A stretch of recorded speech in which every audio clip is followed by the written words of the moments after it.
What's up, y'all? This is Iskosi Umfundisi back at it again. You know what I'm saying?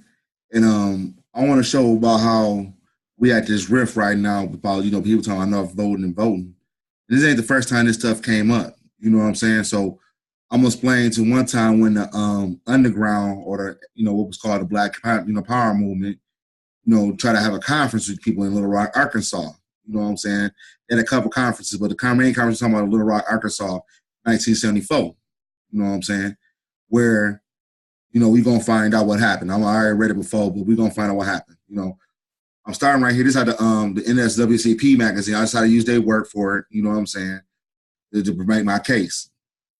This is how the NSWCP magazine. As you see right here with this box, that's where I'm starting at. I'm starting right here at this box. You know what I'm saying? So that's where we're going to be starting at. So let's get on to it. Let's get to it, But this didn't happen before. This ain't nothing new. You know what I'm saying? So let's get down to the madness. Let's see. This off. All right. The strategy of attacking a Democratic nominee is not a new one.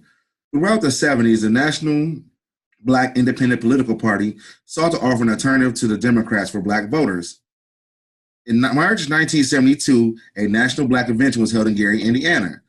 The co-conveners of the convention were Gary Mayer, Richard Hatcher, a Black nationalist writer and a CAP leader, Munga Bakari, and CBC, Congressional Black Caucus, Chair Congressman Charles Diggs Jr. Jesse Jackson was the leader of the Illinois delegation. The convention was attended by 3,000 and 5,000 observers. While the delegates had a broad representation of the Black community, some state delegations were controlled by Black nationalists, Others were controlled by professional politicians. The singular meaning of the Black national civil rights activists and elected officials had three major tasks before it. One was a decision to whether the convention support either one of the announced white presidential candidates or one of the unannounced Black leaders. At the request of the leaders of the convention, took no position on the presidential candidates. So they ain't do nothing about that. Got together and they ain't do nothing about the presidential candidates. The second task was the creation of a Black political party.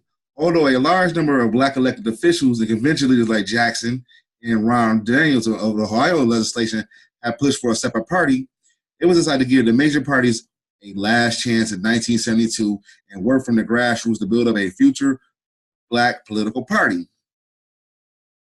The final task was the passage of a Black agenda, which would be presented to the presidential candidates. Two issues, school busing and Israel, caused a great deal of conflict during the debate around the agenda. The convention passed a resolution opposed forced racial integration of school, busing, and condemning Israel's expansionist policy while supporting Palestine's self-determination. Soon after the Gary agenda was released, the Congressional Black Caucus broke with the convention by issuing its own agenda with supporting it busing and Israel. So the Congressional Black Caucus, Charles Diggs was from Michigan, you know what I'm saying? Congressional Black Caucus said, hell no, we're not doing that. You know what I'm saying? We support busing and we support Israel. Thus, the legitimacy of the Gary agenda and its political influence on presidential candidates was seriously eroded by the defection of the Congressional Black Caucus. This split between Black nationalists and elected officials continued throughout the 70s and was not abridged until Jackson's 1984 campaign. The National Black Assembly met in Little Rock, Arkansas in 1974 with only a minor of elected officials who attended the Gary convention. Two of the Black elected officials who were at Arkansas were at the meeting. Richard Hatcher and Maynard Jackson were strongly critical of the Democratic Party.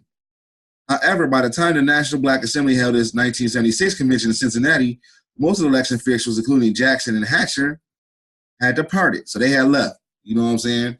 They didn't want to mess with no more. Maynard Jackson gone. You know what I'm saying? Richard Hatcher gone.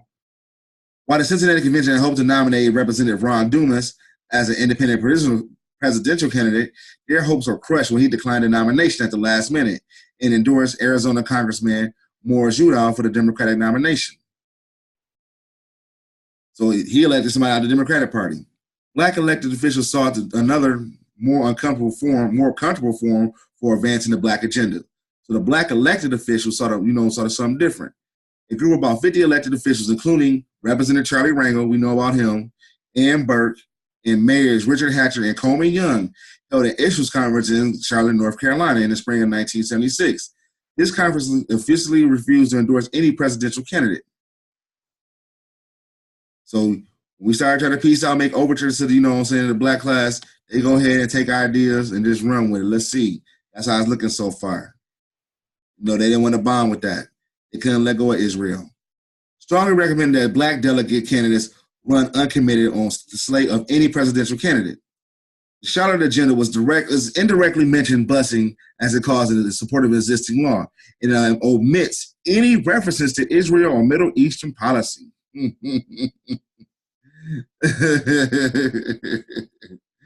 ain't gonna bite that master's hand. You know what I'm saying? That's the thing about these bourgeois cats, man. I'm showing you right here, they're not gonna bite that. You know what I'm saying?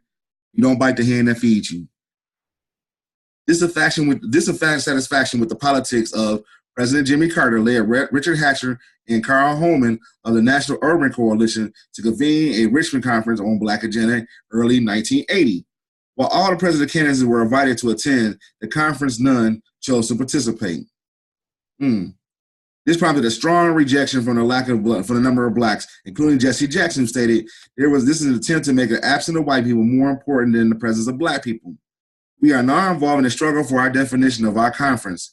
If our adversaries can define us, they can confine us. Our agenda is our definition of our conference. 1, if we are successful, the purpose, which is to galvanize black leadership, 2, to coordinate various forms of information from our various appearances, and 3, to put the public focus on black concerns by mobilizing the media. We have not convened for our importance or by the absence because we know the importance of our 10 million voters. The absence of the presidential candidates seen to have thrived, revived the debate of whether blacks are being ignored by the two major parties. While some leaders like Coleman Young broke conference procedures by endorsing a candidate, Carter, others like Jackson applied for a more independent strategy. The National Black Independent Political Party, the NBIPP, was launched at the National Political Convention in Philadelphia in November 1980. The party emerged from a fourth convention of the Black National Political Assembly of August 1980 in New Orleans. While the formation of the NBIPP may have seen as a logical conclusion of the process started 8 years ago in Gary in the events of, just more hackery. You know what I'm saying? Just super hacks. This is crazy. That's why, I'm just showing you why, what happens. This is the next step. You know what I'm saying? They came over and they just took it over. In 1980, there's like an impact. According to one of the NBIPP founders, Manny Marble, we know about Manny Marble, right? You know what I'm saying? Manny Marble's the guy that said that Malcolm X was a homosexual. You know what I'm saying? So this is the kind of stuff we gotta deal with. The May violence in Miami set on the end of an entire era of race accommodation and bourgeoisie reform. Therefore, the NBIPP aims to attain power and radically transform the present social economic order, and that is to achieve self-determination and social and political freedom for the masses of black people. Therefore, our party will actively oppose racism, imperialism, sexual oppression, and economic exploitation.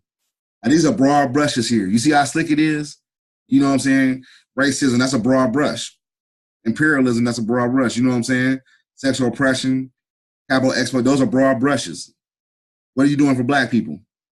The NBIPP rhetoric so closely, approximately, that other main third-party type party, the ideological party. These parties are generally long-lived and apply a well-developed set of beliefs to a wide range of issues, right? Exactly. Just like I said, there's a broad brush.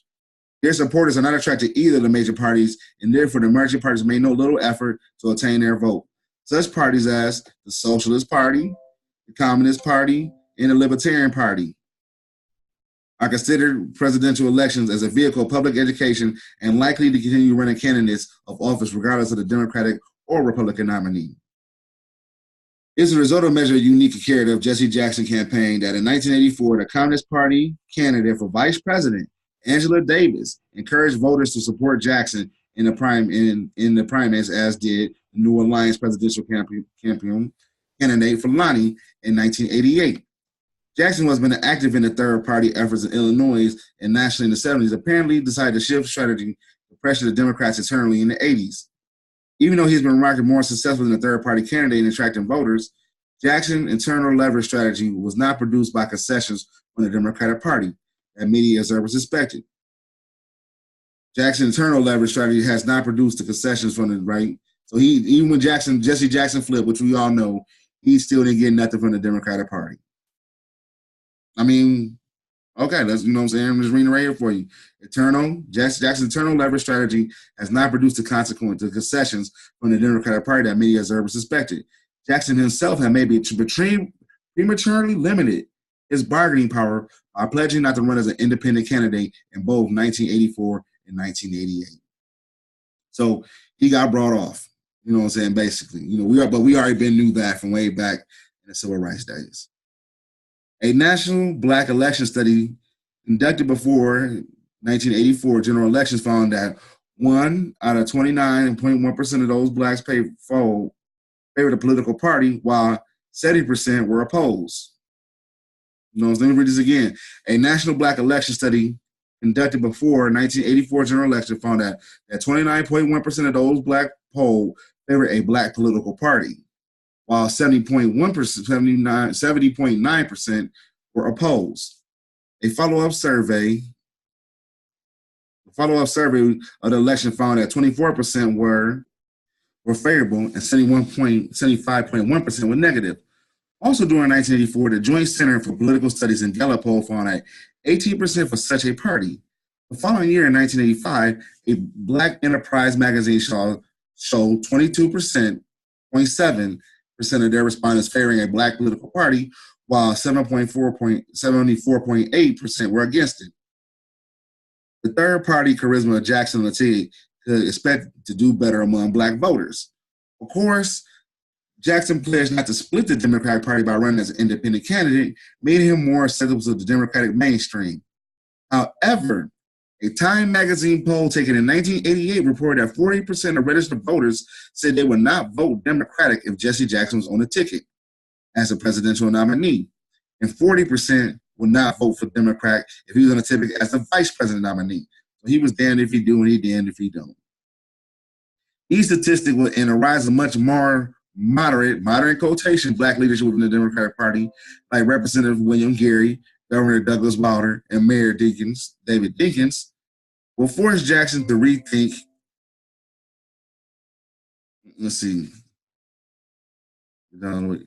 Rethink the third party option. While these parties have not elected the president, they have been a source of important policy interventions such as women's suffrage, the gradual income tax, and direct elections of senators. And there you have it. So, you know, I want to make sure y'all understand that, you know, that they sold us, when we try to get together with the Congressional Black Caucus. The Congressional Black Caucus sold us out. I got a lot more in-depth stuff about this because I got a book that says it more in depth. You know, it goes by what each convention said, you know what I'm saying? It was true. Some things were black nationalists and some was already registered politicians. You know what I'm saying?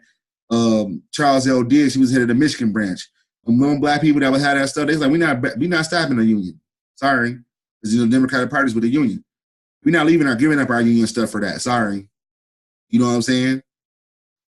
It was the fat belly that made a decision for those that wasn't. Because, you know, the Black Nationalist group is grassroots.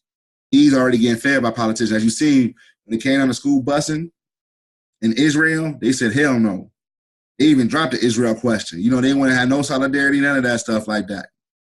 So this is the kind of stuff we got to be dealing with. And this is the stuff that's going to come up in the next phase. You know what I'm saying? This is the next phase that's coming up out of the voting question. And when they said that, you go back to this. Little Rock, Arkansas, you know what I'm saying, 1974. They would not break with the Democratic Party. Not one cut, zero. All them people that you seen, that I'm talking about Charlie Rango, you know what I'm saying, Mayor Comey Young, you know, cats like that, they was all old school Democrats. They was not breaking their connections. Anyway, this is a Coast Scale Fun Day, you know what I'm saying? And all the day, you know what I'm saying, get your mind right. You know what I'm saying? Get that knowledge going there, you know, the knowledge, wisdom, understanding. And spend it for the peoples. You know what I'm saying? So y'all have a wonderful, wonderful day. You know what I'm saying? Stay blessed. Stay reading and form study groups. You know, the UNIA was formed for literary book club, forum study groups, do that stuff, and dress every Friday in the dashiki, or you know what I'm saying, wear African medallion. Every Friday is African Culture Day. That's the glue that everybody. If I see you in the dashiki, I know you're a stand-up brother. If I see you in the dashiki as a sister, I know you're a stand-up queen. You understand? I said, you know, I'm not saying everybody righteous wearing a dashiki, you know, but I see you on Friday, that show me what's up. You know what I'm saying? I have a good one. Peace.